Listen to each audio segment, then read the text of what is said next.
Should you use your textbook? And if so, how? Reading, rereading, and highlighting is really not the best use of your study time. You probably know that already. And in this video, I want to show you how to use your textbook to actually prepare for exams and save you time. Hi, I'm the Penguin Prof. Please show me some love if you find my video helpful.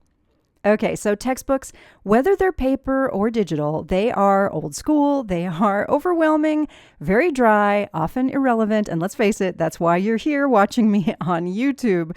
That's true, but they also contain a lot of what you're going to need to be successful in your course. And they are used by your professors to build assessments. They are still a golden standard for better or worse. And they're pretty good for finding information quickly when you need it, as opposed to like scrubbing through a video. But reading is passive. Textbooks contain too much information. Students don't know how to use textbooks properly, and often they will get a false sense of mastery. Because, as I said in the beginning, reading, rereading, and highlighting is not a good use of your study time, because you have to engage your brain and use the information in order to be able to apply it and remember it. And I'm talking about spaced repetition and active recall. If you want more information about that, you can check out this video. Take great notes. But today we're going to talk about using your textbook. And as you know, it is a resource and a reference tool, but it's also a great tool to prepare for exams. And that's what I want to talk about. First thing, remove distractions. Good luck with that. Use some other focus technique, the Pomodoro technique or apps, and then get a note-taking strategy that works for you. Next, you want to use what your textbook is already giving you for free.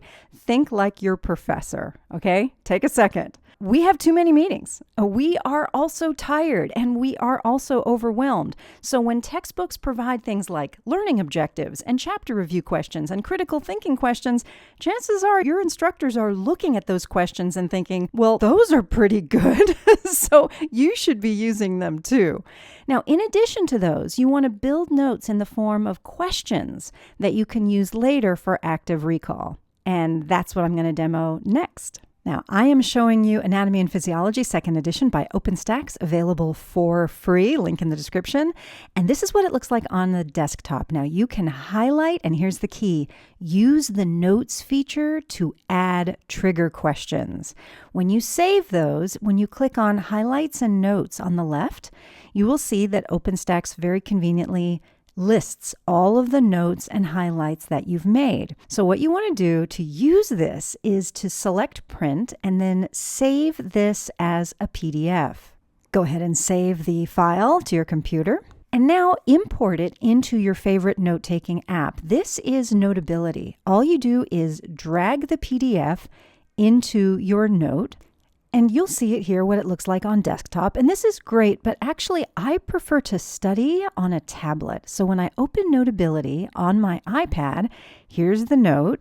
The key is going to be up here, the highlight tape tool. So check this out. When you select tape, now what you can do is draw over the answer to your trigger questions.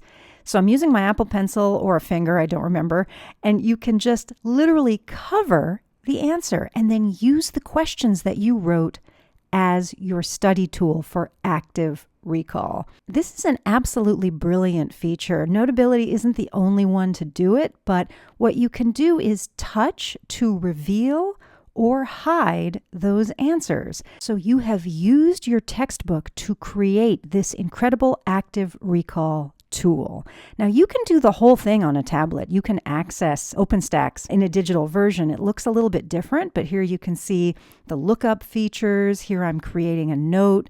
I just find that creating notes and typing is a little bit easier on a computer, but it's up to you. So in summary, should you use your textbook?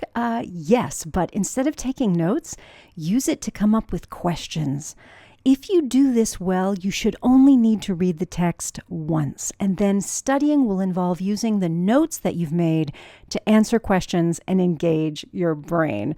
I have to say too, drawing and original summaries are also essential in most STEM classes, but that'll be in an upcoming video. And by the way, this technique works for video tutorials, so as you watch a video, stop and write down questions so you can study later. As always, hope that was helpful. Click some buttons below, show the love. I'll see you in the next one. Bye-bye.